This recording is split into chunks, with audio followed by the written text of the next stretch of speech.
My name is Snow, and me and my husband Kurt have been traveling all through the Americas in this tiny house on wheels for the past 4 years.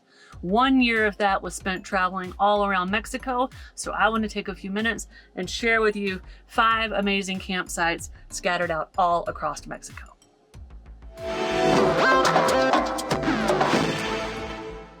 Number 1, Campo Don Alvaro, in a little town called La Chorrera in the northern part of Baja California.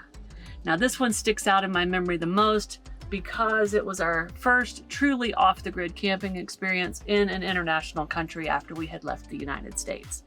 We had to drive maybe an hour through some really bumpy, sandy, and muddy dirt roads through strawberry fields before we reached the campsite, which was perched up on the top of an amazing black rock cliff overlooking beautiful white sandy beaches with whales shooting their spouts off out in the distance and majestic blue waves just crashing everywhere.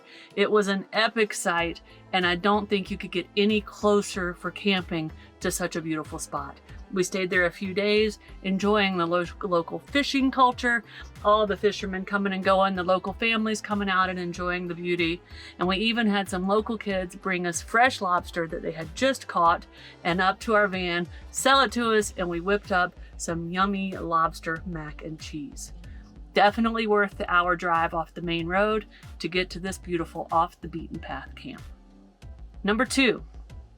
This one is probably our favorite waterfall campsite.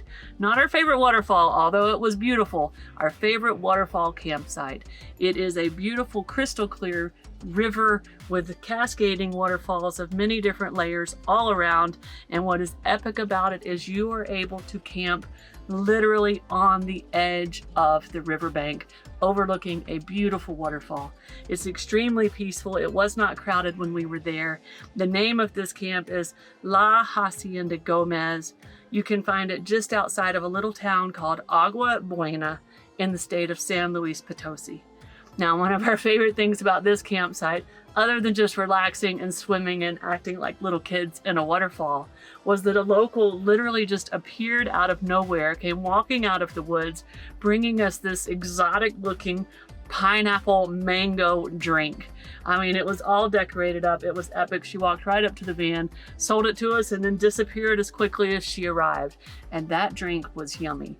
So if you're in the San Luis Potosi region of Mexico, we highly recommend spending a few days in this camp. Number 3. We found this camp almost by accident because we were actually driving out to an area where we were supposed to be able to find the beautiful red macaw bird, which is called guacamayas down here in Mexico. But what we ended up finding was this beautiful little camp called El Retono, right next to the eco lodge where the guacamayas are supposed to be. We ended up pulling in here, making some arrangements to stay for the night, right on a riverbank with trees overhead. And much to our surprise, about 5 minutes later, an entire family of howler monkeys appeared over our van, just putting on a show, playing right outside. And apparently this was their home because they stayed there almost the entire time we camped. So we had the beautiful river in the background and these amazing monkeys all around. And we were able to walk right across the street to the resort, the Eco Lodge, where the guacamayas were, and there was a restaurant there. It was a really epic experience, and just to have the monkeys all around your camp. You open up the door, you're drinking your coffee, and you're watching baby howler monkeys swing on a tree outside. It doesn't get any better than that. You can find this one in a little town called Reforma Agroria in Chiapas, Mexico. It is in the very southwest corner, down by the Guacamaya Eco Lodge. Number 4. Number 4 is more of a full service campground, kind of almost what you would expect to find in the United States. It has a dump station for black tanks or cleaning out your gray water tank. It has showers, a swimming pool, electricity at each campsite. The campsites are numbered. It's a very organized, full service camp. It has a restaurant. It was really clean. The landscaping was immaculate. And what we liked about this one is after roughing it in parts of Mexico for several months, sometimes it's nice to pull into a place where you can just prop your feet up and chill and enjoy. What else was really good about this one is it's only about 30 minutes from the border of Belize.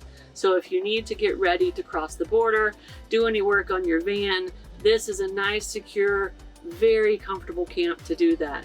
Now it is in the town of Calderito in the Yucatan, and it is a really good place to go relax, chill, and get ready to cross the border and head farther south. The fifth camp was one of my favorite. Not only one that we think you should have done, but one of our favorite. But it's also a part of the van life story that is a little bit sad. We were in Mexico over 3 years ago, and we enjoyed the campsite I'm about to tell you about immensely. It was amazing. And when I went to the trusty iOverlander app to gather up the official name and the location so I could share it with you guys in this video, I have learned that this campsite is now closed. The locals are upset with how the van lifers were taking care of the beach. People were just using the bathroom wherever, leaving trash wherever, just not respecting the environment or the people that actually live in this area. So now this is unfortunately a campsite that you cannot enjoy if you're headed down to Mexico. But I still wanted to share it because I want you to see how beautiful it was. And I hope I can get some of you guys that are coming down to Mexico to help us keep the van life community welcome down here. Or before we know it, all the campsites will be closed. And the name of this campground was Playa Tortugas, and it was just north of the town of Todos Santos in Baja, Mexico Sur. And it was epic because there were whales in the background, a nice white sandy beach, and right next door, literally 100 feet away, every night at sunset, there is a place where they release baby hatchling turtles out into the sea. And you can walk over there right from your van, make a little donation, and help release turtles to the sea. Now, luckily, you can still go do that if you want to, but you cannot camp there. And that is truly, truly sad. So come on, van life community, let's take care of these places and show some respect. That is 5 campsites scattered out across Mexico that we picked out that we wanted to share with you. I hope you enjoyed it. If you head to Mexico, make sure you comment on this video and tell us if you went to these places. And with that, we hope we see you guys out on the road.